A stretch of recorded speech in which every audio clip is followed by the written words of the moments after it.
Good evening. I'd like to call the October 26, 2022 Town Board meeting to order. Ms. Marco, please call the roll.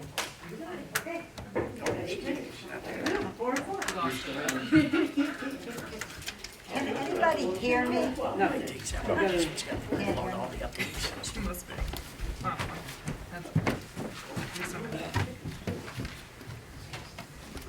I'm sorry, Ms. Marco, would you call the roll? Sure, I'm sorry, I had That's okay. to clarify what people were talking about. Mr. Christou? Present. Mrs. Miller Herrera? Present. Mr. Dotson? Present. Mr. Mastriani? Present. Mrs. Collins? Present. 5 present. Quorum is present. Please join me in reciting the Pledge of Allegiance. Mr. Christou, will you please lead it? I pledge allegiance to the flag of the United States of America to the and to the republic republic for which which it stands, stands, one one nation, nation, under under God, God, indivisible, with liberty and justice for all.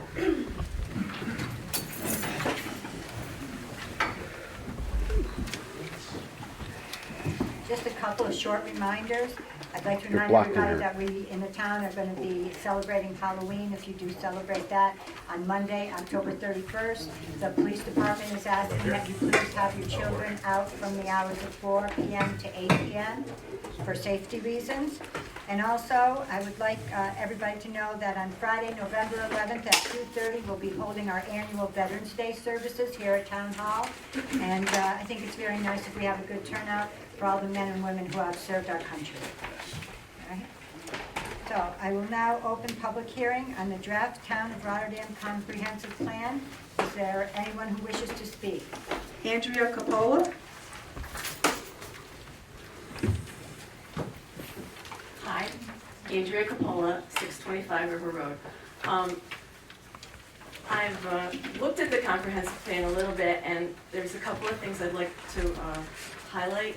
There's on the comprehensive plan goals, our natural resources, agriculture, and environment. It states that we preserve and protect key resources in critical environmental areas, including the Great Plains Aquifer. The second bullet is preserve and protect farmland and support a local agricultural economy. I'd also like to note the history, culture, and education. Protect, enhance, and promote historic cultural resources of the town for the enjoyment of the community members and visitors. Second bullet is expand opportunities for residents and visitors to experience history, arts, and culture. Third bullet is support and foster educational opportunities to ensure the success of future generations. Thirdly, this is parks and recreation, dear to my heart. Provide recreational opportunities that utilize the scenic and natural resources of the town. Second bullet is provide diversity of year-round educational or recreational opportunities for the enjoyment of all residents and visitors. Fourthly, infrastructure and governance, I hope I pronounced that correctly. It says to ensure the availability of public facilities, infrastructure, and emergency services that adequately serve present and future needs of Rotterdam, which is important because we have a water problem, a piping problem, and I support all that on the comprehensive plan, and thank you for bearing with me. Thank you. Thomas Morgan?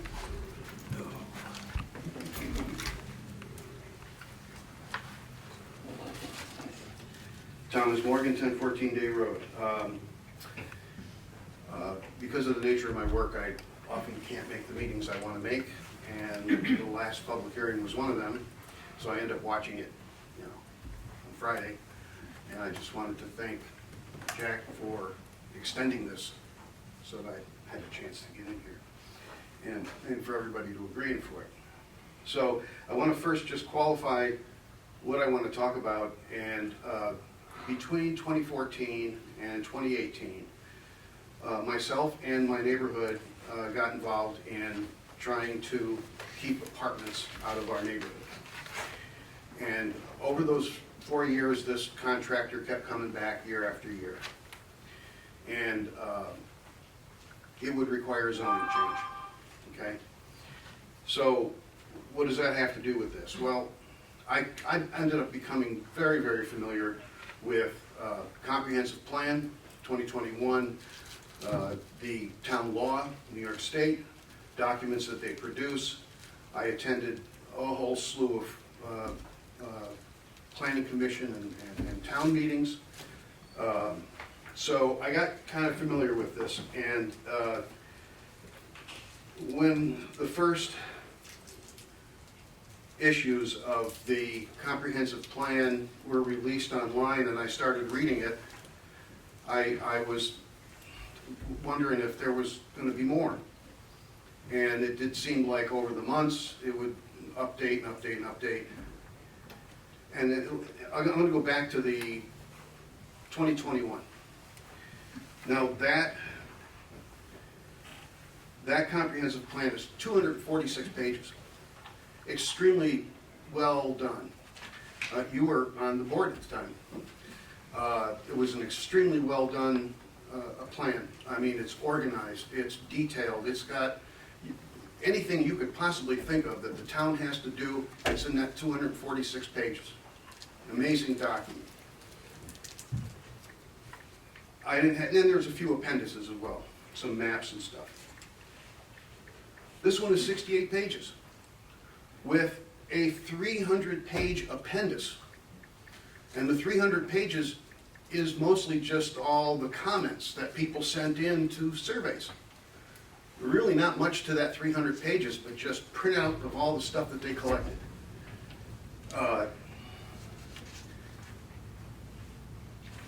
But the plan itself, as they're showing it, is really, compared to the 2001, a lot of fluff. Big fancy cover page pictures, explanations of what a comprehensive plan is and how we got to here and how we go to there. You don't see that one in the old plan. The old plan, it gets down to business right from the beginning, gives you all the details, and it gives the planning commission and the board members a guide to go by. This doesn't do that. And the reason why I brought up zoning is because it doesn't talk about zoning.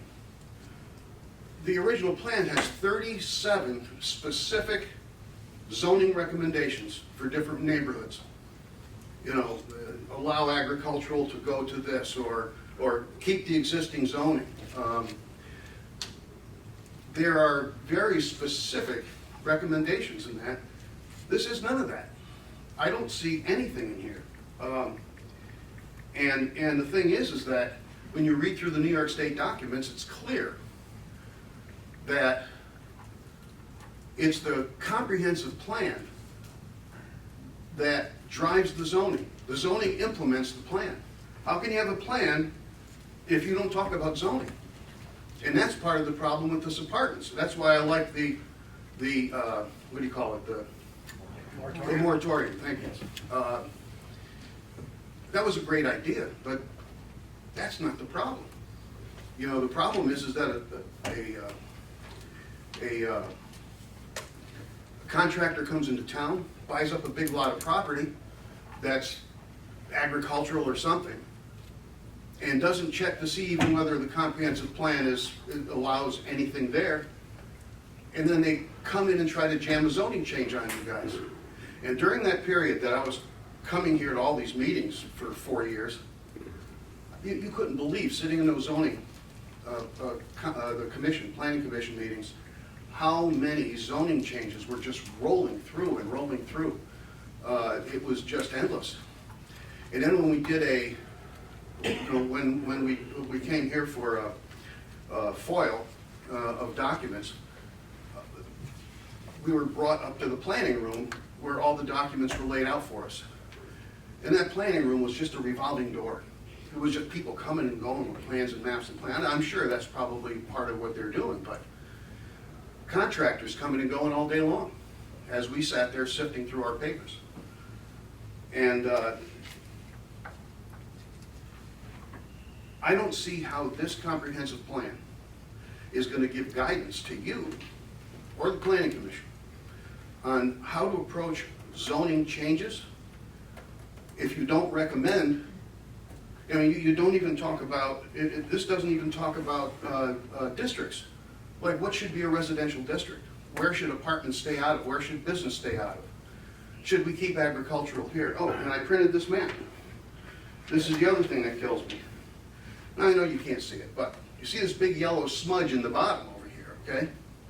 If you look at that big yellow smudge, that's where all the action goes on. That's where all the zoning changes, that's where all the building goes on, that's where everything happens. This is 65, maybe 70% of the plots in Rotterdam, but only 15% of the total acreage. So why do we keep cramming everything down here? That's not planning. To me, that's not planning, and nothing is mentioned about that in here, nothing. So, and the other thing is, you know, when it comes to the zoning, we have online for the contractors to download the change of zone application and a comprehensive plan amendment application. Wait a minute, that's like asking China to come in and ask us to change our constitution so that they can have property here. The comprehensive plan should be a holy Bible. We shouldn't have a contractor come in here and fill that out. That should be our planning commission looking into whether that's even applicable. We've institutionalized it. And I just think it's crazy. I don't see this document giving us anything, a lot of words, a lot of talk. No real meat and potatoes in there. Really, I don't think so. Thank you. Thank you. Kimberly Rieger, Scannell.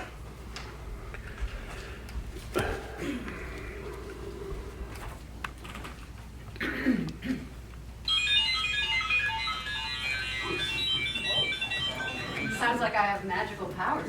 I don't. Kimberly Ricker Scannell. I live at 257 Crawford Road here in the town of Rotterdam. I support the town of Rotterdam's comprehensive plan, and in particular, I am in favor of maintaining the distinctly unique western portion of the town. I value its low level of development, rural character, agricultural and forested lands, and diversity of natural resources. I am in favor of creating an open space plan for our town to develop strategies and guidelines to protect and preserve open spaces, forested lands, agricultural lands, and environmentally significant areas of the town as referenced in the comprehensive plan. In order to do this responsibly, I call on our town board to put in place a moratorium on all large-scale wind and solar projects to allow time and consideration to develop updated town code for both solar and wind that would genuinely reflect the vision of the comprehensive plan. Further, a moratorium would provide an opportunity for the town to reflect upon the existing solar facilities that we have that are not producing energy and have not yet been decommissioned.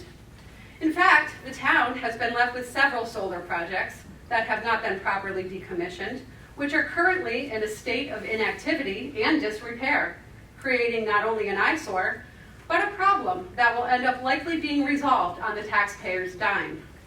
We can learn from our mistakes from the past and move forward in a better direction for future facilities. An additional benefit of a moratorium would be that town employees and zoning and planning board members will have the opportunity to become more fluent in the multifaceted guidelines, regulations, processes, and standards required by NYSERDA, New York State DEC, etc. I mention this because I recently encountered a situation where I questioned who the siting authority for a proposed solar project was, and I still have not been provided with an answer from the town. Allowing large-scale solar and wind projects to be constructed may further exacerbate the loss of rural character, agricultural space, and natural resources sought to be preserved through the implementation of forthcoming comprehensive plans. I encourage the town board to develop, using the vision map in the comprehensive plan, town solar and wind code outlining the balancing of needs for renewable energy with a preservation strategy for our town's unique plants, animals and habitats, wetlands, forests, and agricultural spaces, particularly in the western upland and rural areas in the town of Rotterdam. The moratorium should stop the processing of applications for and the issuance of any permits, certificates of occupancy, and approvals for certain land uses relating to solar and wind energy, including, but not limited to, solar farms. I recognize the need to balance preservation with business, as well as stated goals by local government and by the state government as well, and an establishment of and dependence upon renewable energy sources.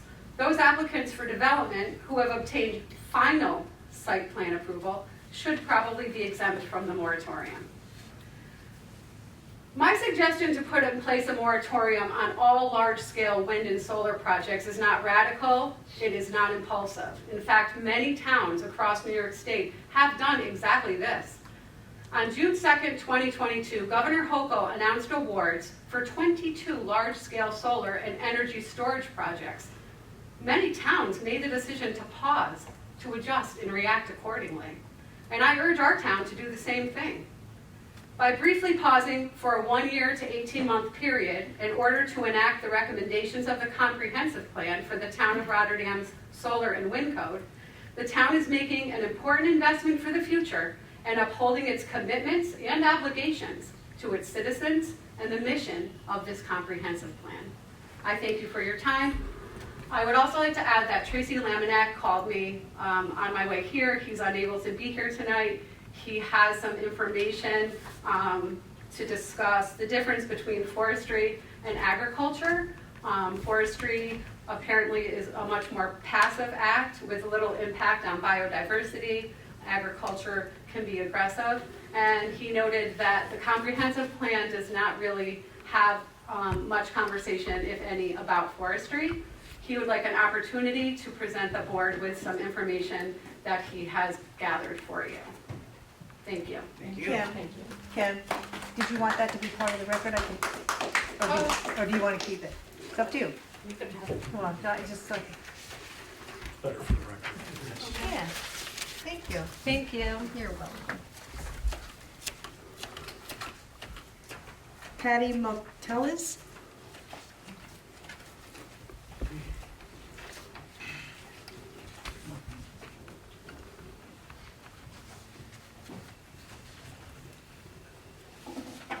Hello, my name is Patty Madalitz. I live at 457 Sanborn Road.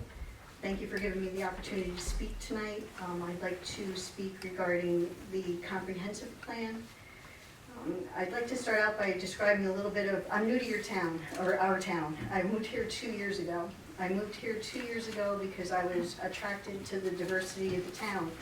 You have the suburbs, you have shopping, and I opted to live out in Pattersonville where it's real rural, but everything's, close by, and that's what attracted me to your town. So I'm here to urge the board to consider a moratorium on solar and wind. The reason being to get a clearer vision on what that should and could look like for our town and the people that live in it. I do understand that clean energy is important. However, I believe that the project shouldn't be entered into lightly.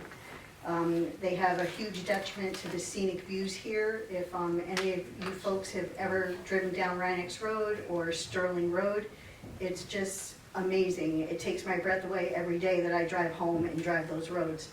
I'm here because I'm concerned about the solar, and in particular, the 150-acre solar factory that's planned for Sanborn Road, the ELP Rotterdam project.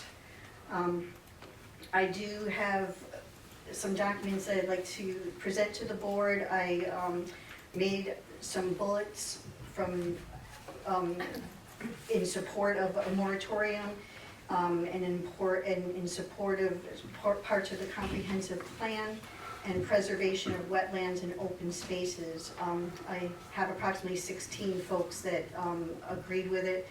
I'll be transparent when I give it to you. I specified the person's address, but I also did specify what town they live in.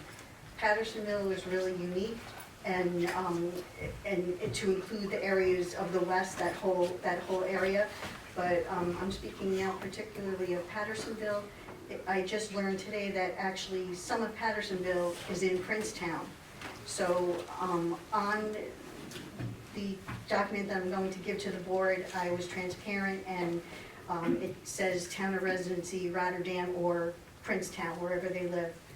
I do believe that as a good neighbor that we should have consideration to how what we do in our town affects, these people are my family, friends, and they're my community.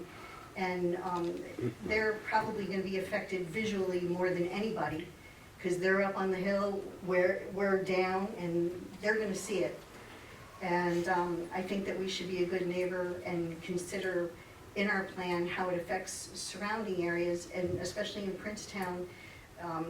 Those folks that are not in Rotterdam, those are the volunteers that are gonna come to, they man my fire department. So even though they're not part of our town, they're my community, they're the ones that are gonna help me. I think we should be a good neighbor and consider how what we do affects our neighbors. I urge the town, and maybe you already have, to consider an effort for green and clean energy. Consider community choice aggregation, otherwise known as CCA 3.0. This would contribute to green energy, but it would be local. It would help the residents of Rotterdam, not like these other projects that feed the grid and have no value to any of us here in the town. I understand that the toolbox and the information to CCA 3.0 is available on the NY Certa site, and I would volunteer if anybody needed help or somebody on a committee to do any of that. So I just want to leave with I think it's really important that we preserve these, the scenery, and it also the green space that replenishes the atmosphere. So you take away the green space, we take away part of what purifies the air. And I don't know who to send it to. I have some drone footage of the area of this solar farm, and it would give anybody that would view it a really good appreciation of how much mature, big, huge trees are just going to be 150 acres of them plowed down. So thank you for your time and attention. And who can I give the? What email should she use? You need an email that she use. Or your pictures. I have a list of. That goes, you can put that to record with the clerk. Okay. But if you wanted to send drone pictures or something by email, Yes. I don't know who that would be. Okay. You Clerk can as send well. it to me, and I can share it with the rest of the group. There you go. Thank you. Okay, and your email is on the site. And my colleagues, I've got it, and I got it. Appreciate that. Thank you very much. You can attach it. I will.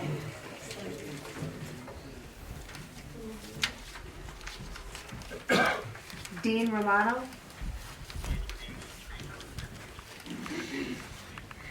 Good evening, everyone. My name is Dean Romano, and I'm with Rotterdam EMS on Cardiff Road and on Princetown Road, and I'm also here to talk briefly about the comprehensive plan, specifically on the comprehensive plan goals. And I'm going to read word from a portion of it under infrastructure and governance, and I will read the bulleted point. It says, to ensure the availability of public facilities, infrastructure, and emergency services that adequately serve the present and future needs of Rotterdam. And I will remind everybody that about 10 years ago, people that sat on this very board decided to defund the EMS system in the town of Rotterdam, saving the town of Rotterdam $750,000 every single year. And in that time, Rotterdam EMS has picked up that and has gone forward and continued EMS. So I'm asking you, as we are continuing with this comprehensive plan, and the goal of comprehensive plan is to ensure the availability of emergency services to adequately serve the town now and in the future, to plan to establish an ambulance district. If we fail to plan that now, we will fail the town and we will not have adequate EMS.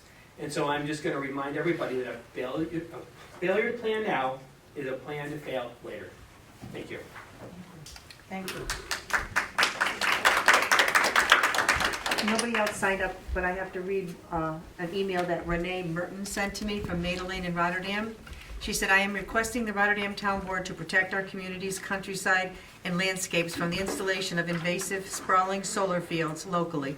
I am asking for you to keep our Rotterdam residential, rural, and suburban communities beautiful by limiting solar PV panels to house and business roof tops, but only if homeowners wish to have them. Our Rotterdam landscapes and farmlands, with their beauty and natural resources, must be preserved from additional Albany mandates encroaching on all of us. These protections should be included in our town comprehensive plan. By doing so, this will keep our community's visual appeal to attract more businesses in our town's residential neighborhoods free from looking at these eyesores of expansive rolling solar fields from our neighborhoods and backyards like they are on Sanborn Road. Any areas with open plains, fields, including treed spaces, should also be kept free from solar and wind turbines as well. Wind turbines' blades will certainly rust within a 15-year period, which is the turbine's lifespan. These turbine blades are also very harmful to the birds of the air. The comprehensive plan should include protections for our town citizens and our animal habitats locally.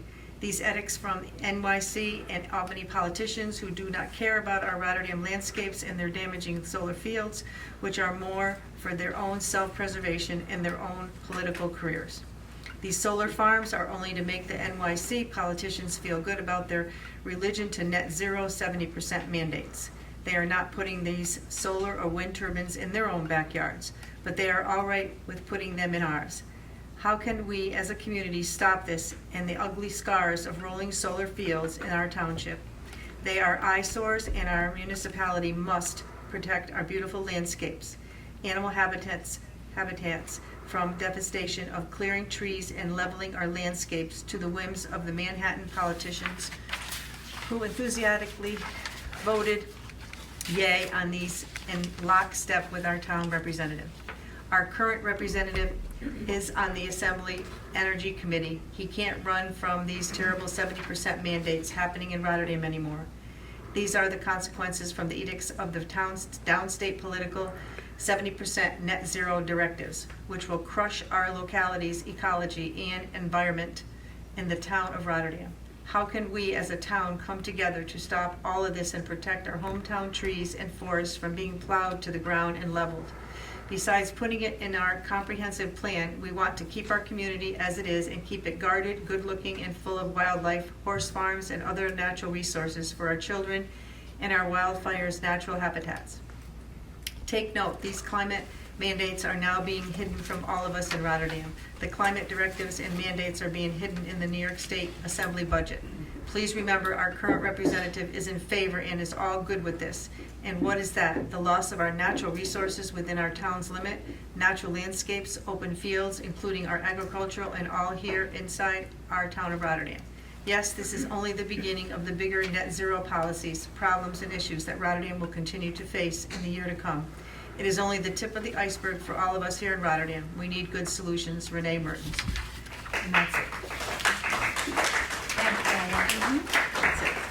Unless Is there somebody- anybody in the audience that didn't sign up for the public hearing on the comprehensive plan but would like to speak? Megan, is there anybody on Zoom that would like to speak or has sent in anything? Nobody that's mentioned it now.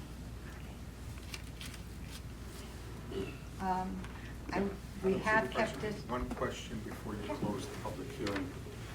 There's some pretty profound things mentioned. It seems like the comprehensive plan might be a little bare in some areas. If we close the public hearing, are we still able to edit the comprehensive plan? Or do we have to keep the public hearing open if we want to go back to the engineering firm and say, listen, you know what? We had residents speak tonight and they brought up some really important stuff, and how does that work? If the changes are material, you can always open a new public hearing at that point. If the changes are immaterial, then you don't have to hold another public hearing. So it doesn't matter whether So you can close the public hearing tonight if you want to, and if there are material changes, then you would have to hold another public hearing. Is there value to keeping it open? It's up to the board to decide. I mean, Or do we make some edits and adjustments and do some legwork and then reopen a new public hearing? I'm not opposed to leaving it open. I'm not opposed either. That's what we- And again, we want more of these comments coming from the public. That's a reason why we continue to leave the public hearing open, and the reason why we've had so many different public meetings. Comments are coming in slow, but the more comments that come in, the better. We have one chance to get this right. Agreed. Okay, then the public hearing stays open. We have to do that. You don't have to. Right. Next is public hearing number 2.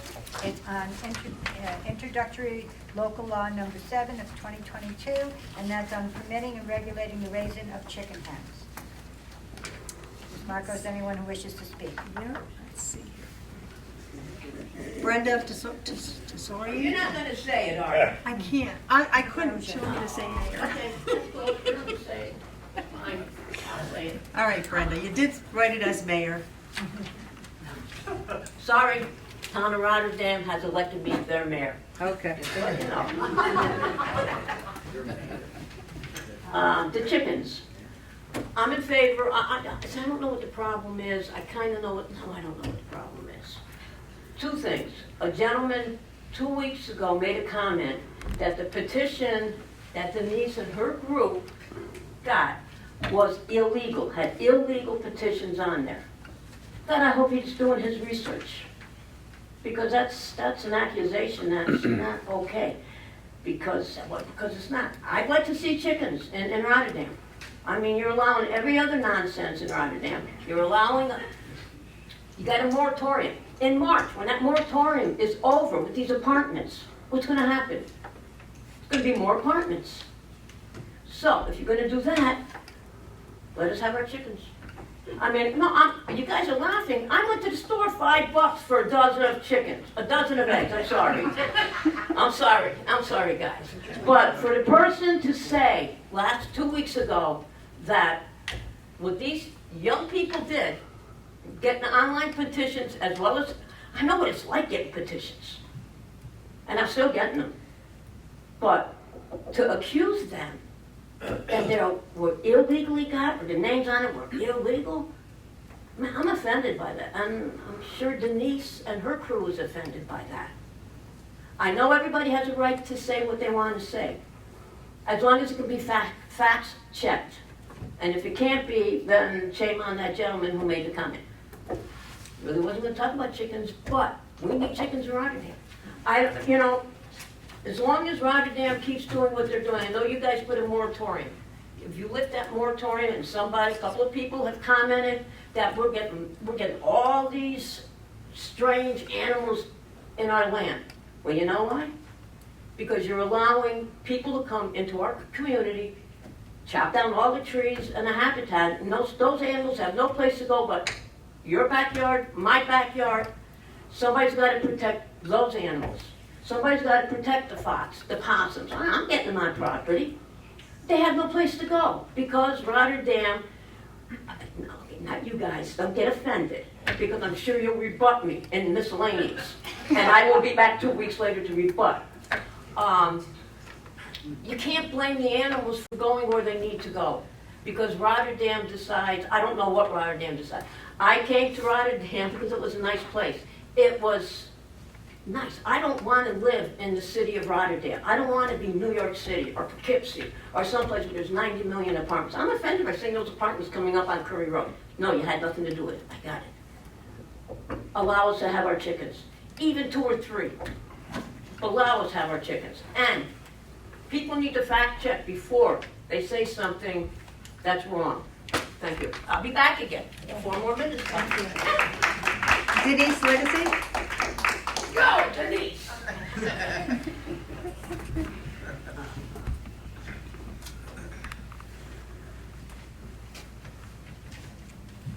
Thank you, Brenda. And I did not pay her to come up here and speak on my behalf, but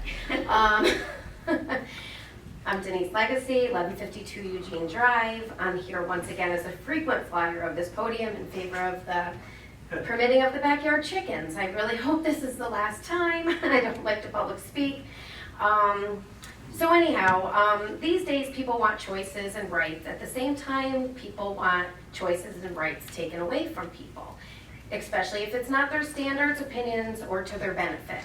Chickens are my benefit. My mother told me never to discuss politics and religion. This might be the most political debate I ever had, and it seems absolutely absurd that I am fighting to keep 6 chickens in my own yard. So, in follow-up, I did contact 2 of our neighboring town code enforcement departments, Niskayuna and Guilderland, as recently as Monday, just to see what was going on with them.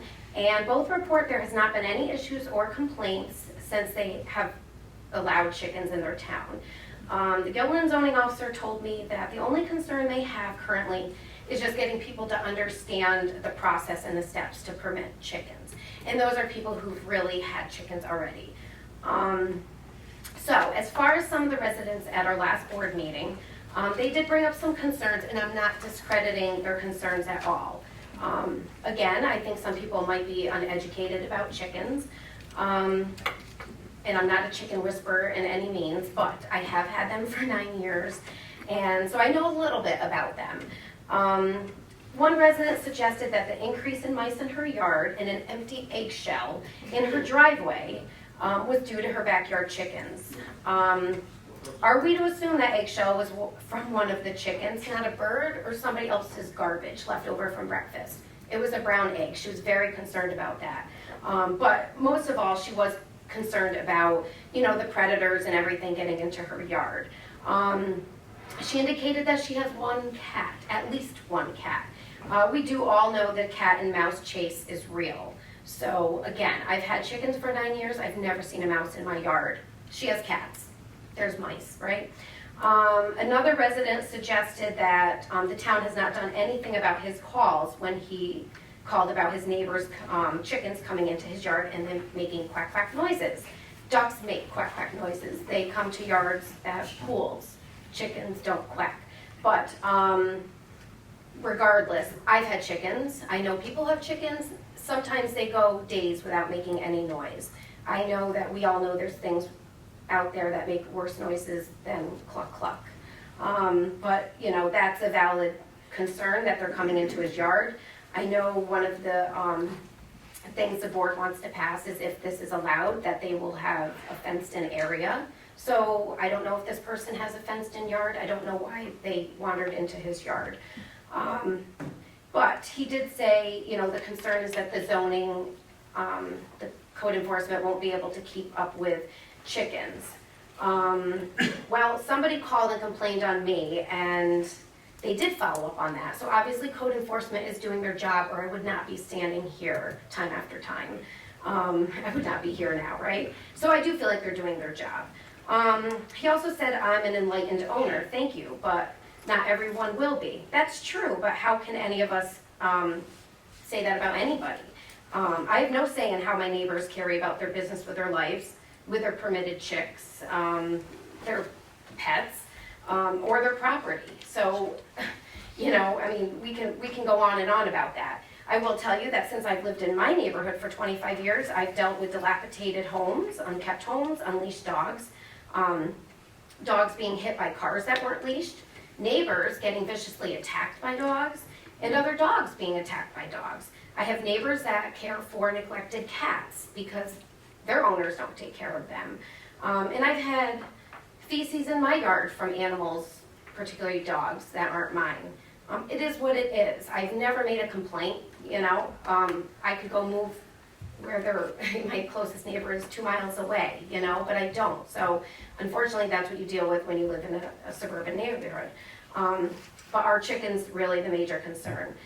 And one of our residents stated that this used to be a rural area where farming and chickens were essential.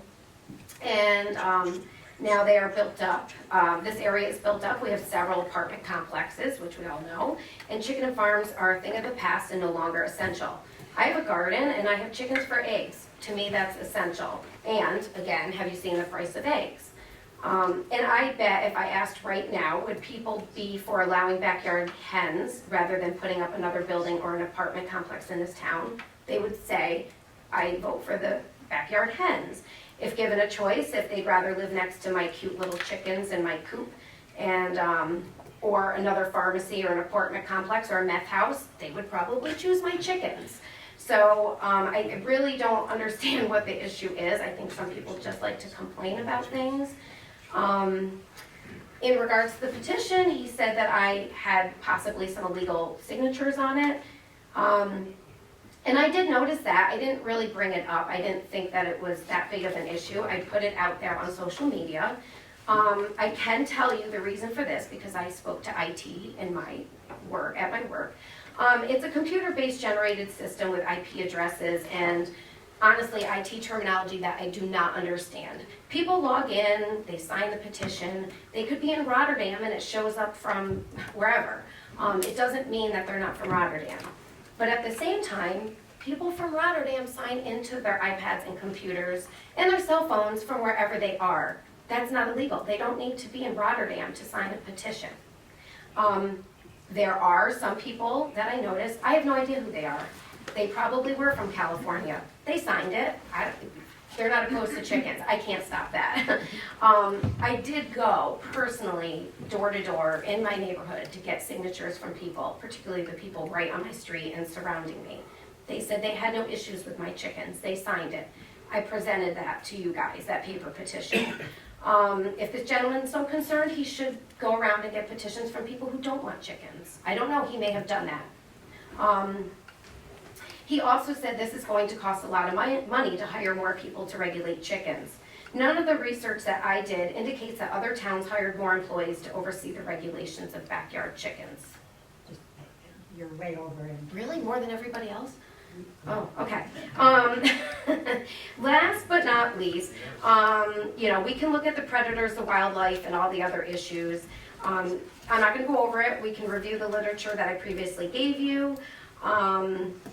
We have very little freedoms left in America. I feel like things are getting taken away from us. If we can't allow chickens, the next thing's going to be no more Halloween decorations, Christmas decorations. No more doing, work on our cars in the driveway, etc. He said that my chickens are not my pets. By definition, pets offer companionship and pleasure. They are great pets. They're popular, they're intelligent animals with unique personalities with the added benefit of providing tasty, fresh eggs. Thank you for your time and consideration. I really hope I don't have to come up here and speak again. If I have to, I will, but thank you.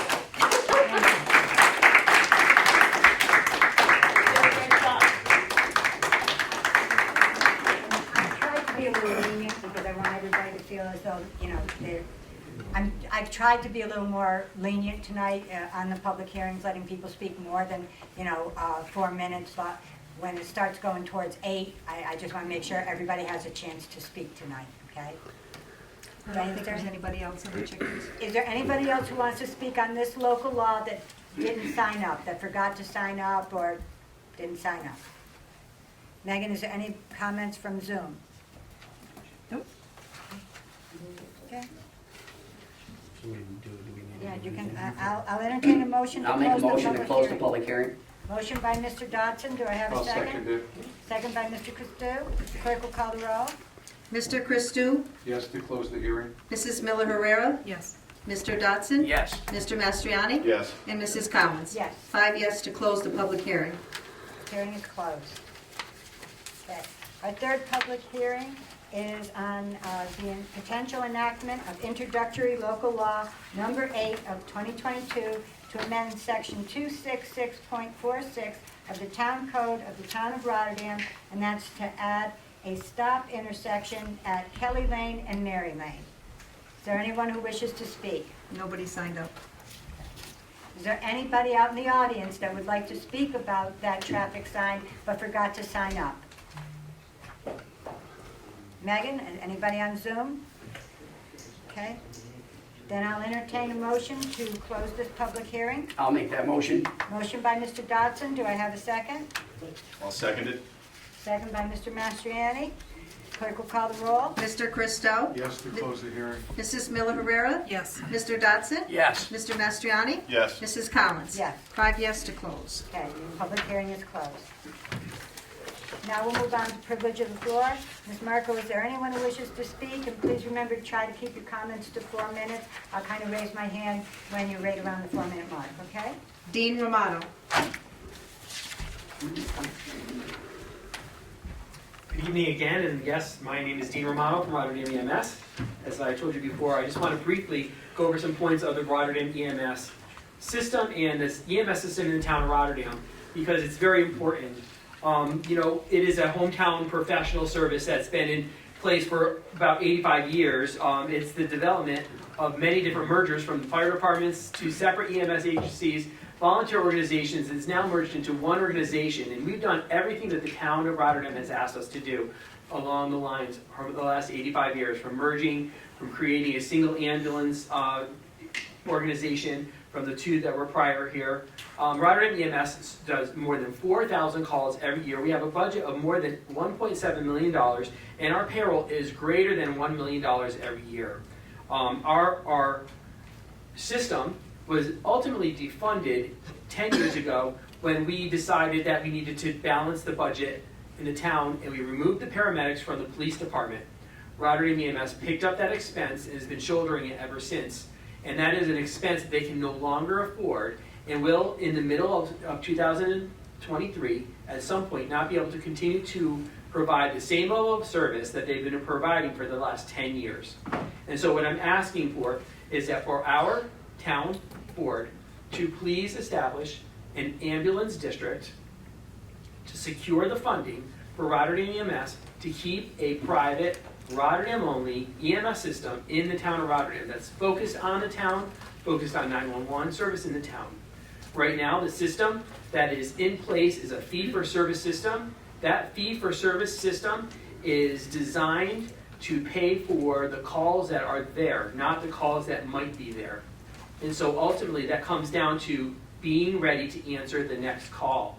When an ambulance call is in progress and another 911 call comes in, that call has to have an ambulance waiting to answer.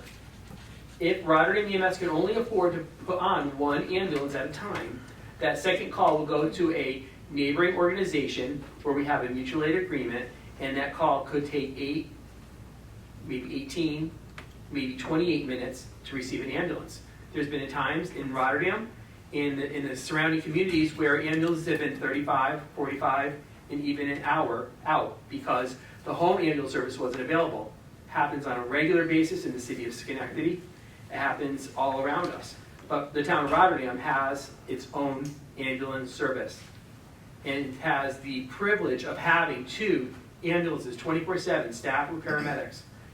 And the only way to secure that is to establish an ambulance district. So I am just begging you, please.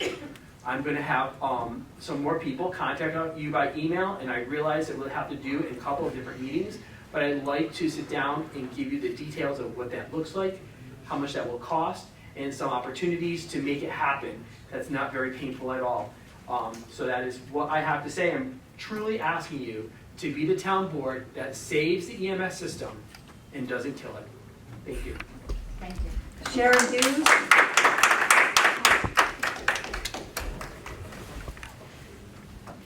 Supervisor Collins, thank you for you and members of the board for your service. We do appreciate it. My name is Sharon Hughes. I live on 15 Giraffe Parkway. The reason for me commenting tonight is not to discuss chickens, but I want to lend my support because I have lived around them. They are wonderful. But the reason for my public comment is actually does go along with the comprehensive goals, availability of emergency services. But first responders are critical in any town and should be one of the priorities in funding. They are the people who keep us safe, alive, and our homes protected. Our local REMS will be in need of assistance from this town, our REMS. I'm always thankful when REMS is on the way to an emergency. I know the response will be quicker than any other service, and they will be manned by capable, caring EMTs. Thank you for your service. I'm also requesting that the town create an ambulance district. It would be a choice that would enable us to keep our local ambulance. Lives, mine, my family, my neighbors, my fellow townspeople, my friends. are important to me. I'm sure that for most of us, and hopefully all of us, they are. Lives are worth an ambulance district. When we think of what we tend to spend on other things that are far less important, it's almost shocking. Think of personal budgets, sometimes hundreds a month for cable and phone. A daily coffee, even a 99-cent one from Cumbies, would cost hundreds a year. Supporting REMS can be done for far less. I forget the actual figure, but I know these men and women of REMS will tell you. But when I heard it, it was minuscule compared to what I know most people spend without even thinking about it. People's lives. I'm going to end with a quote from a Gazette editorial about this issue. What happens if you pick up the phone to call 911 for a medical emergency and there's no ambulance to come right away or at all? Do residents of Rotterdam really want to find out? Once again, creating an ambulance district is crucial. Thank you. Thank you very much. Pat Fishbowl?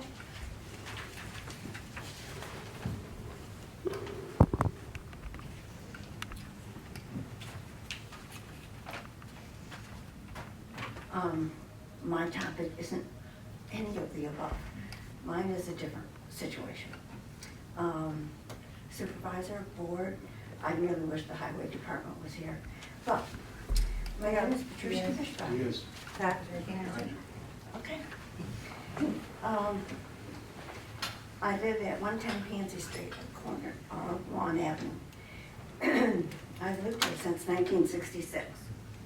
And about 67, or maybe later, we put in a new blacktop. It was mud with 2 kids, little boys. Mud doesn't go. Several town meetings ago, Mr. Dodson made the statement if town residents did not notify the town of problems, the board would not be aware.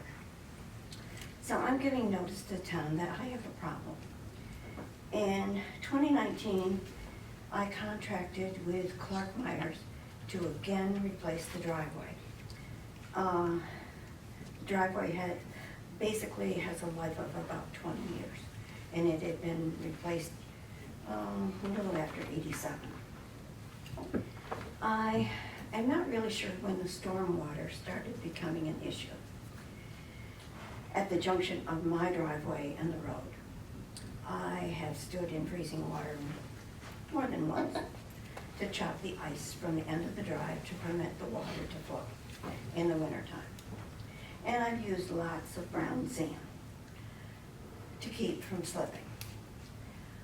Then I learned how to snow blow a certain way to help reduce this backup of water.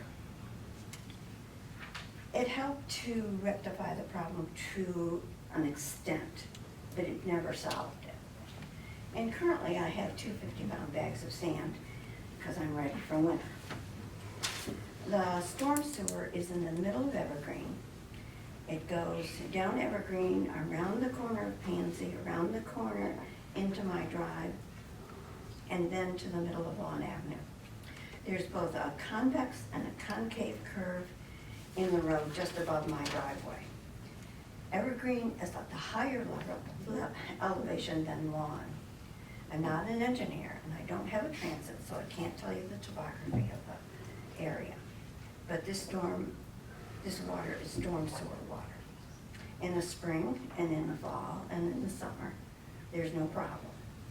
It eventually flows on. But in the winter, this just doesn't happen. And this freezing is causing a liability issue. After I explained my drainage problem to Clark Myers, they solved my water problem. The water ran down the street. And I think it must be the first time in 35 years or more that it wasn't in my driveway and it went down the street where it was supposed to. This summer, 2022, all of that changed again. The town repaved Pansy Street. I was away the day the prep work was done for the paving, and I came home to find both sides of my driveway scraped with something with a long blade like a forklift. And then there was a big hole in the yard. And then they did it what they call a keyhole, where they slice down so you can put two surfaces together. And the next day there was a rainstorm and water pooled in my driveway again. The day of paving, I tried unsuccessfully to contact somebody. And so I decided, well, I'll be positive and I'll just wait and see if this isn't gonna be better than I think. September 7th, I called the highway department, and I don't know the gentleman's last name, he's Skip, appeared. We talked about an apron or a bridge or something that could possibly fix the problem again. And then I didn't hear anything. And knowing that the end of paving season is coming, I called again for an update. And one morning about 7:30, both eyes are not open and I'm not functioning, 2 town trucks came to my driveway. And I went out and I talked to Ed Dixon, who I've known for a long time. He was in Boy Scouts, Cub Scouts with us, and Skip. And then they started talking about a thin patch of blacktop, and then adding mastic. And then it would be going up the driveway further, and then there would be 2 shelves instead of 1 shelf. And then that would cause a water problem and a snow blower problem because it would catch the lip. I called my son, Matt, and he spoke with Ed Dixon. And I was told that I had to make a decision right at that time. And they also said that the patch would only last about a year, and they suggested that I go through the winter. They heated a small area at the end of the driveway with like a blowtorch thing and pounded it down. It didn't prove anything. But they told me when I had to make a decision then, and I don't think they were there more than half an hour or 3/4 of an hour, I felt as though I was coerced. I wasn't sure what I needed to do or think about. They used my hose and they let the water on. Luckily, they turned the nozzle off and I found it soon. One of them said this was the highway department and I should contact a paving company to fix the end of the drive. And the more I have thought about this, the more I think this is going to be a liability. It's on the easement area between the property and the road. And at times now the water comes up 5 or 6 feet into the driveway. And it comes into the driveway when there's a little rain, a lot of rain. My neighbor drains his pool. It doesn't matter. Now, my garage entrance comes up Pansy. My house was built in 54. The attached garage was in 61. And I am guessing that they devised the driveway at that time. So I don't have any problem. I don't have anything to fix that. My front door is off the drive. The walk door to the garage is off the drive. Cars and people and delivery people come via the drive. Now, if I was 50 years younger and not soon to be 85 like Friday, I may not be so concerned. However, I just can't do things that I used to do, and I am really concerned about this water problem. Now, for my third interaction in the town, I emailed Molly and I emailed Larry, the head of the highway department. And I had a 55-minute conversation with Larry by phone. I have to say something. And I'm trying so hard just to do facts. But there's a big game out there. And it's, I'm gonna blame you, I'm gonna blame you, I'm not taking responsibility. And I'm trying very hard not to do that. During that phone conversation, I was told that there's a significant drip in the center of the drive. And there is now. It wasn't there before. And I had too much surface water in my drive. as I said before, I can't fix that. I've got gutters, they don't go in the drive, they go in the side yard, in the backyard. And they've been there for years. And one of the things he said to me was I had excess surface water. And also that there was a dip in the driveway. And he definitely would not use that paving company because they did an awful job. But they fixed my problem. So now I'm hoping that something can be done so that there isn't this problem through the winter. You know, it rained Monday and it took maybe until mid-afternoon for just that rain to dissipate. So I'm really asking for an answer, and I really don't think I'm a senile old woman or nor a mushroom. Thank you. Ma'am, question. Just want to make sure that I'm understanding. You out of your own expense, on a blacktop company, you put a brand new driveway in, and the problem went away. You had no problem, no water, no surface water, no dips, no dabs, no nothing. It did, it went down. It flowed the way it's supposed to. Exactly. Okay. And then we came in and paid Pansy, and after we did our highway work, the town of Rotterdam, whether it's this department, that department, any other department, we did our work, and the problem reoccurred. So you already paid, it got worse. So you already did the expense on your own to fix your driveway, and the problem was resolved, and the problem only reoccurred after we paid Pansy. Well, I noticed up the street that the pavement and the dirt had a gap. So I edged, my property on Pansy is 125 minus the driveway. So I edged that, and it took me 3 days, a lot of soreness. So if we got to somewhere your driveway the way it was before the paving the Pansy, the problem should go away. I'm hoping. Okay, I just want to make sure that I'm understanding the picture. Thanks for clarifying that. Brenda?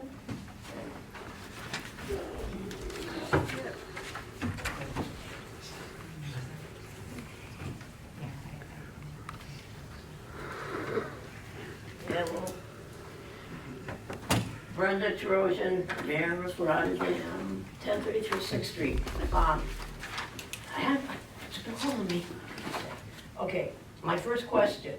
This was given to me 2 minutes before the town meeting was gonna start, so I don't know this much about that. My question is, where's the $1 million at Viewport and what's happening to it?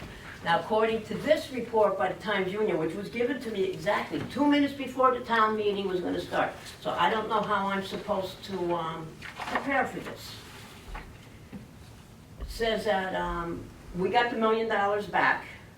If I'm reading this right, we recouped $1 million, but we're giving them $243,000 after getting the $1 million back, because I don't know why, because the way I'm understanding, what happened in Viewport was illegally done.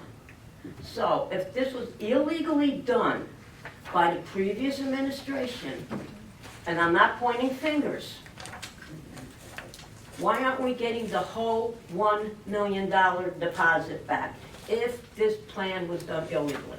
Number two, you guys are going to settle this at a resolution, which I don't understand about the resolutions without you guys informing us and telling us exactly what the town did to get this money back. I've only been asking this since June. So I don't know what this means other than, yeah, we get some money back, but I mean, according to this article, something about the town has agreed to pay a reduced rent payment for the time that they had the property under lease, and in exchange they'll release the, what? Okay, don't understand that. My feelings, we need the whole $1 million back to Rotterdam because it wasn't our fault. Now, back to number two, and I don't get answers. The percentage. What is the percentage for the signatures based on the petitions that I've been doing and anybody here is doing? What is the percentage to make it legal so you guys cannot say, you didn't give us the right number? I'm not getting an answer. I'm not too sure why that's a difficult question to answer. I really don't. You got a whole bunch of you guys, 2 of you are attorneys. Why can't you just say, hey Brenda, we looked at, this is what you need. Why are you, I can't say what I want to say. Why are you doing this? I don't understand. Now last week, or 2 weeks ago, a young gentleman spoke about comments that was made by Mr. Mastriani about 9/11. I've watched the town meeting several times. Did not call you un-American or undemocratic. What he did say, that your words were un-American, undemocratic. And I gotta agree with him.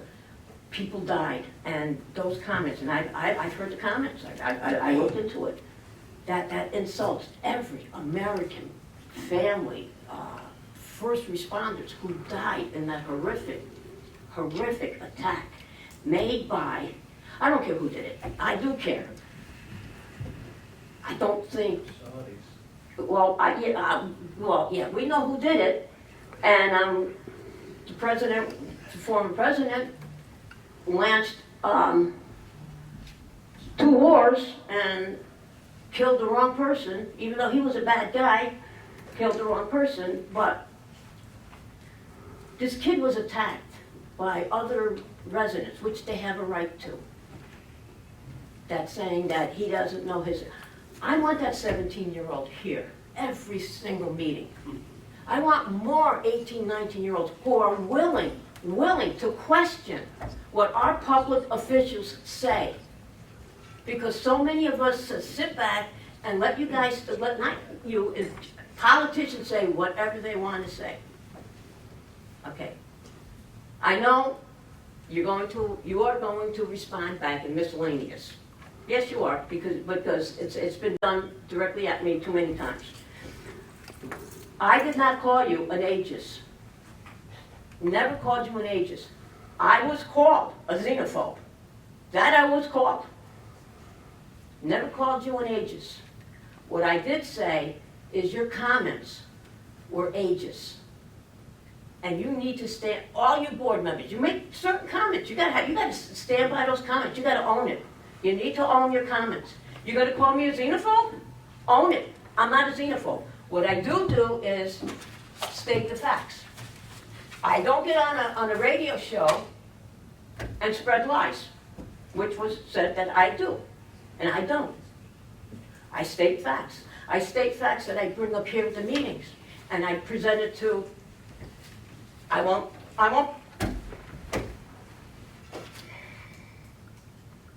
We need the chickens.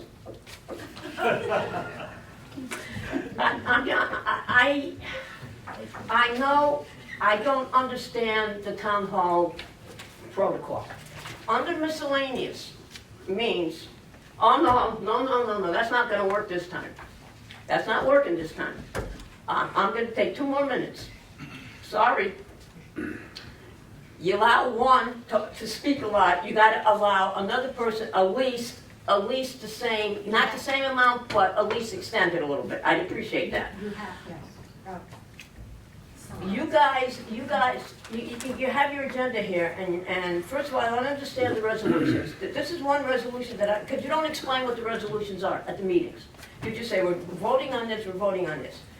Resolution 29222, to authorize a stipulation of settlement with Crosstown Plaza. I don't know what that's about. I don't know what we have to do with Crosstown Plaza. I would hope you would explain this before you vote on it, so we would know. Not only the few people that are here, and please, people, start coming to these meetings, please. The Zoom people, but people that are watching on YouTube and on government access, you know, they need explanations to this. And miscellaneous. I was assuming miscellaneous means you would discuss something that a resident has asked questions about, instead of attacking a resident. And then when that resident wants to rebut, the meeting gets ended quickly. And that's not fair, and actually it's me. That's not fair to me, or if it's another resident, it's not fair that a board member, one or two board members, would attack me and not give me the opportunity to rebut. I thought this was the United States of America, but evidently it's not. And you know what? They complain about the federal government. It starts down here locally. So if this is locally how you guys are acting, I can't blame the federal government for being jerks. I mean, you don't... I'm frustrated. I need more explanation on this because I'll continue to get more. I want the $1 million. I don't want them getting anything. I want the $1 million. The residents want the $1 million. I don't know, and I've been asking since July what was going on with the $1 million. And you guys are so silent. I will give Ms. Miller kudos for, I questioned something, you explained it to me. But the only one that has, so thank you. When I call you people Mr. Mastriani or Mr. Cousteau or Mr. Dobson, it's not a slight. I am not doing that to be a wise person. I'm doing that out of respect. That's the way I was brought up. I was brought up to give those people their titles, their respect. But when I go from Brenda from June and then to Ms. Terosian, it was kind of like this. We need explanations on the $1 million. There will be more petitions. And Mr. Dobson, you owe me. I'm being serious. Molly, And I want it by the end of the week. Molly, that's it, I have nobody else. Thank you. Is there anybody in the audience? Yes. Mr. Kelly? we go.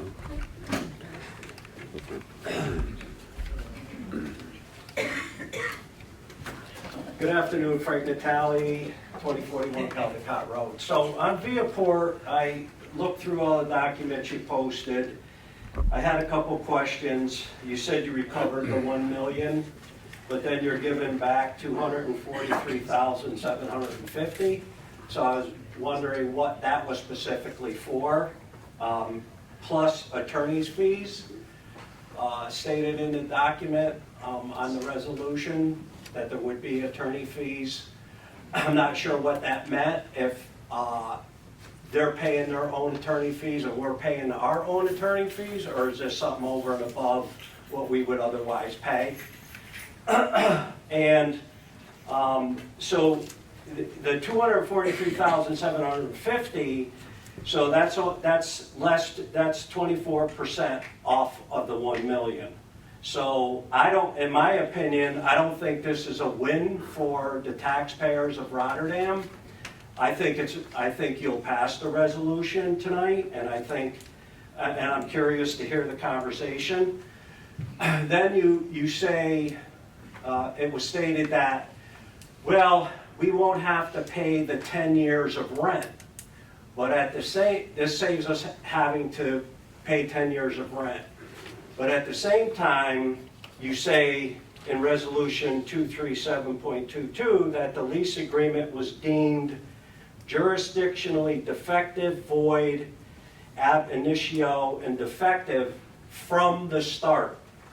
So this agreement is illegitimate in the first place. I'm not a lawyer, but that's what the document says. So this agreement has no force or effect, but yet we're giving them back, almost $250,000. And again, government, the taxpayers have to dig in their pockets for this, for inept government, for mismanagement of government. And I don't care who was here, whose fault it was, it just seems like this is an ongoing thing. We're always paying out for mistakes. So thank you. Thank you. Thank you. Is there anyone else in the audience that would like to speak tonight on privilege of the floor and just didn't sign up? Megan, is there anyone on Zoom who wrote in any comments or anything? Not that they've expressed. Okay. All right, then I'm closing privilege of the floor. We'll move on to our resolutions.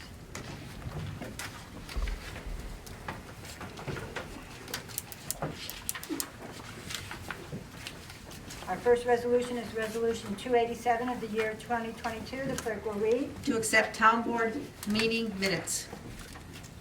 Is there any discussion? I'll make a motion. Motion by Mr. Dodson. Do I have a second? Second. Second by Mr. Christou. On the question, clerk will call the roll. Mr. Christou? Yes. Mrs. Miller Herrera? Yes. Mr. Dodson? Yes. Mr. Mastriani? Yes. And Mrs. Collins? Yes. 5 yes. Resolution passes. Our next resolution is Resolution 288 of the year 2022. The clerk will read. To approve the changes made to the 2023 tentative budget to establish the 2023 preliminary budget and call for a public hearing on the 2023 preliminary town budget. Is there any discussion? I'll make the motion. Motion by Mr. Christou. Do I have a second? I'll second. Second by Mr. Dodson. Anything on the question? Clerk will call the roll. Mr. Christou? Yes. Mrs. Miller Herrera? Yes. Mr. Dodson? Yes. Mr. Mastriani? Yes. Mrs. Collins? Yes. 5 yes. Resolution passes. Resolution number 289 of the year 2022. The clerk will read. Call for bids for vehicle repair and maintenance services. Is I'll make there the any motion. discussion? It's not working. Can you guys hear me? He said yes. Yeah, I Can you guys hear me in the back? She made I'll make a motion. Motion by Ms. Miller Herrera. I'll second. Second by Mr. Dodson. On the question, the clerk will call the roll. Mr. Christou? Yes. Mrs. Miller Herrera? Yes. Mr. Dodson? Yes. Mr. Mastriani? Yes. Mrs. Collins? Yes. 5 yes. Resolution passes. Resolution number 290 of the year 2022. The clerk will read. Call for bids for car wash services. Okay, is there any discussion? Do I have a motion? I'll move. Motion by Ms. Miller Herrera. Do I have a second? I'll second. Second by Mr. Christou. On the question, clerk will call the roll. Mr. Christou? Yes. Mrs. Miller Herrera? Yes. Mr. Dodson? Yes. Mr. Mastriani? Yes. Mrs. Collins? Yes. 5 yes. Resolution passes. Resolution number 291 of the year 2022. The clerk will read. Call for bids for dry cleaning services. Is there any discussion? Do I have a motion? I'll make the motion. Motion by Mr. Dodson. Do I have a second? I'll second. Second by Ms. Miller Herrera. On the question, clerk will call the roll. Mr. Christou? Yes. Mrs. Miller Herrera? Yes. Mr. Dodson? Yes. Mr. Mastriani? Yes. Mrs. Collins? Yes. 5 yes. Resolution passes. Resolution number 292 of the year 2022. The clerk will read. To authorize a stipulation of settlement with Crosstown Plaza SCLP. Is there any discussion? Do I have a motion? I'll move. Motion by Mr. Christou. Do I have a second? I'll second. Is there anything on the question? Clerk will call the roll. Mr. Christou? Yes. Mrs. Miller Herrera? Yes. Mr. Dodson? Yes. Mr. Mastriani? Yes. And Mrs. Collins? Before I vote, I would like to just say something because this was brought up. Every year, I believe it's in May, I want to say, residents have the right to come to the Board of Assessment Review in case you feel that your taxes are too high. You know, you're living in a development, let's say like Culver, where a lot of the houses are the same square footage, and you're paying $5,000 a year, but the neighbor on either side of you is only paying $2,000. So you come before the board, which is residents and also the town assessor, and they try to come up with a fair and equitable way. Well, the same right that we have as residents for our houses to say that our assessment is too high, businesses also have, okay? And that's what this is about. It's usually done with, we have an attorney that handles tax assessment. They meet with the town assessor, and then an equitable decision is made as to whether or not that assessment on that building or that business property should go down, okay? So that's what this is about. All right? And so on the motion, on the resolution, I vote yes. 5 yes. Resolution passes. Resolution number 293 of the year 2022, the clerk will read. To amend resolution number 21.22 of the year 2022, appoint William Purcell as bingo inspector. Is there any discussion? Do I have a motion? I'll make the motion. Motion by Mr. Dodson. Do I have a second? I'll second. Second by Ms. Miller Herrera. On the question, clerk will call the roll. Mr. Christo? Yes. Mrs. Miller Herrera? Yes. Mr. Dodson? Yes. Mr. Mastriani? Yes. And Mrs. Collins? Yes. 5 yes. Resolution passes. Resolution 294 of the year 2022, the clerk will read. Establishing water sewer rents and contract assessments for the year 2022 for the water sewer districts. Is there any discussion? Do I have a motion? I'll make that motion. Motion by Mr. Dodson. Do I have a second? I'll second it. Second by Mr. Mastriani. On the question, clerk will call the roll. Mr. Christo? Yes. Mrs. Miller Herrera? Yes. Mr. Dodson? Yes. Mr. Mastriani? Yes. And Mrs. Collins? Yes. 5 yes. Resolution passes. Resolution number 295 of the year 2022, the clerk will read. To enact introductory local law number 8 of 2022. Is there any discussion? Do I have a motion? I'll move. Motion by Mr. Christou. Do I have a second? I'll second it. Second by Mr. Mastriani. On the question, clerk will call the roll. Mr. Christou? Yes. Mrs. Miller Herrera? Yes. Mr. Dodson? Yes. Mr. Mastriani? Yes. Mrs. Collins? Again, I'd like to speak before I vote. This local law is for the stop sign, and so that's why we're voting on it tonight. Usually after a public hearing, we usually discuss all the comments that we've heard, but there were no comments on this, and it's a stop sign, so we're voting on it. And my vote is yes. 5 yes. Resolution passes. Resolution number 296 of the year 2022, the clerk will read. To authorize a yearly service agreement with Train US Incorporated for heating and cooling system. Any discussion? Do I have a motion? I'll make that motion. Motion by Mr. Dodson. Do I have a second? Second.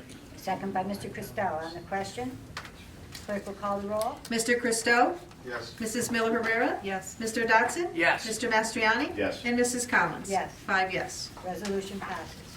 Resolution number 297 of the year 2022, the clerk will read. To authorize an agreement with Train US Inc. for service upgrades to heating and cooling system.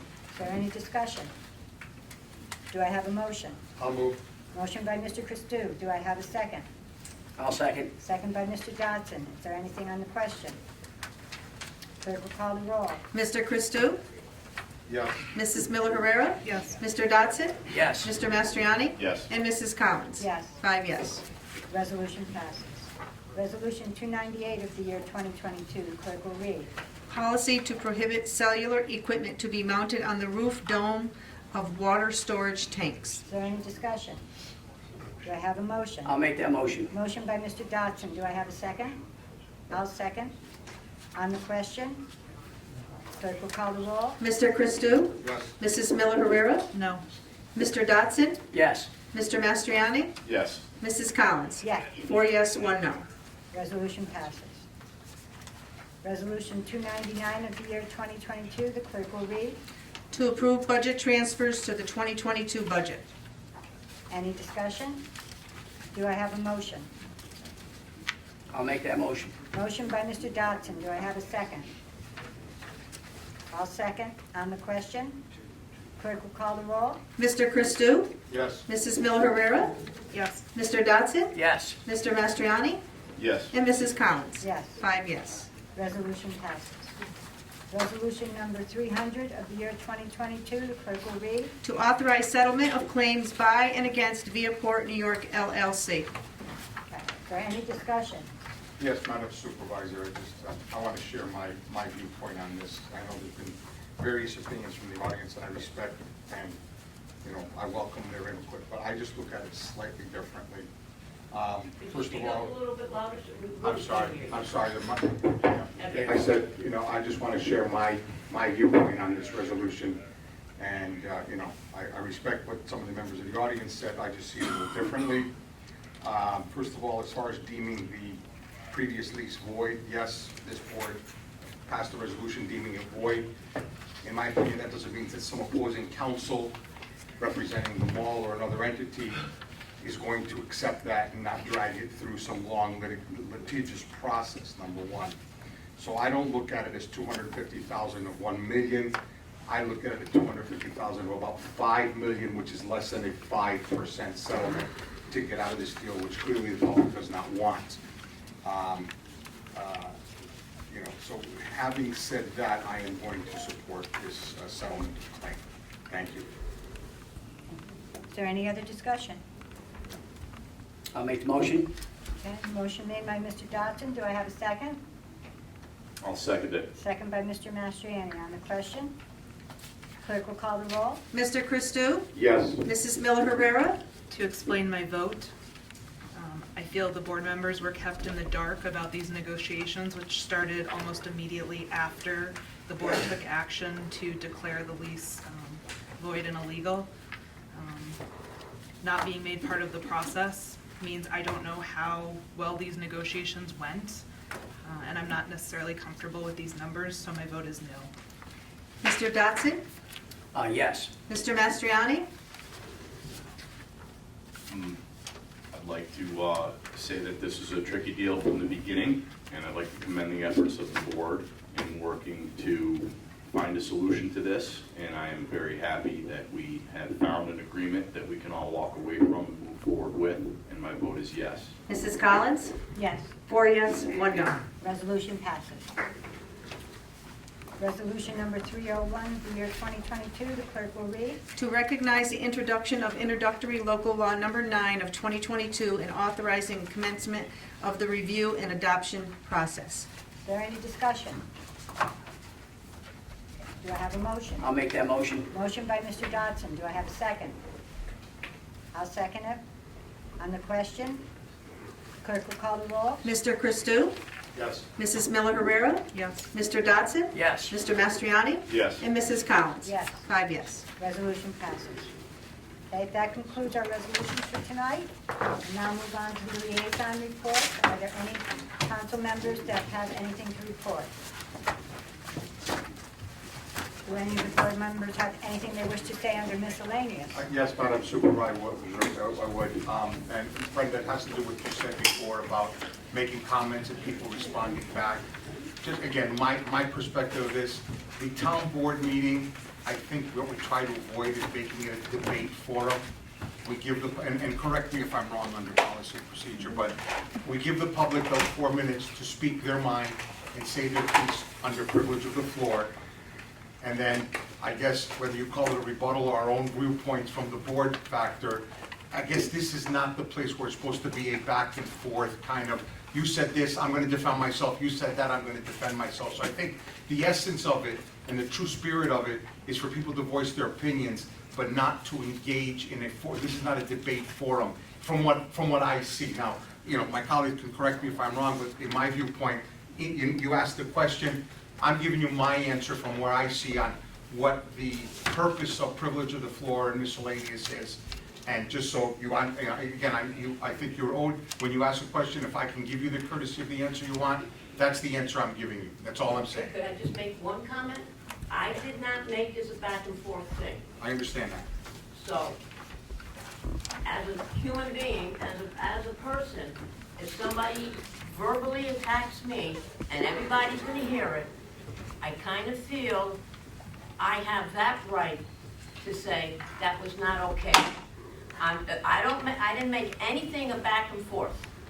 But when somebody attacks me personally, which it happened, I'm not going to sit here and say it's okay, because just because you or Mr. Mastriani or Ms. Collins or any of you guys, just because you're up there and you're councilman does not make you God. And I'm sorry, I was verbally attacked twice. Nobody else. So I know I've gotten under you guys' skin, sorry, but you know what? You took the job. I took my responsibility as, quote, the mayor of Rotterdam to get people educated, get people wanting to know what's going on in Rotterdam. I do not feel that any more than I should call, I can call you some names, I can do that real well. But you did it, sir, he did it, and... I'm going to quote you right back. I said the comments were xenophobic, just like you said the comments were un-American. So we can go back with semantics, that's not the point. My point is that the procedure is you speak under privilege of floor. My suggestion, if I say something or Mr. Mastriani says something tonight that offends you, next meeting, under privilege of the floor, you can address it then. I think that's what you do, which I think, again, you asked the question, I tried to develop an answer to give you the courtesy and respect of an answer. That's all my point around comments. I appreciate it. Is there anything else that any other board member would like to say? Yes. I just want to let everyone know I won't be at the November 9th meeting or any meetings that we have at the end of that week if anything gets scheduled. My family is going to spend some time with my husband and as a family in Washington, D.C., visiting memorials and monuments prior to his next active duty training. So we're going to be away for Veterans Day, enjoying some time together. So I apologize that I won't be here. It's kind of a last minute decision, but so were his new orders. So I just hope that if there's anything anyone needs from me, feel free to reach out to me by email or phone and I'll try to get back to you. Anything else from any of the board members? Okay, that concludes our business for tonight. Do I have a motion to adjourn? I'll make that motion. Do I have a second? I'll second.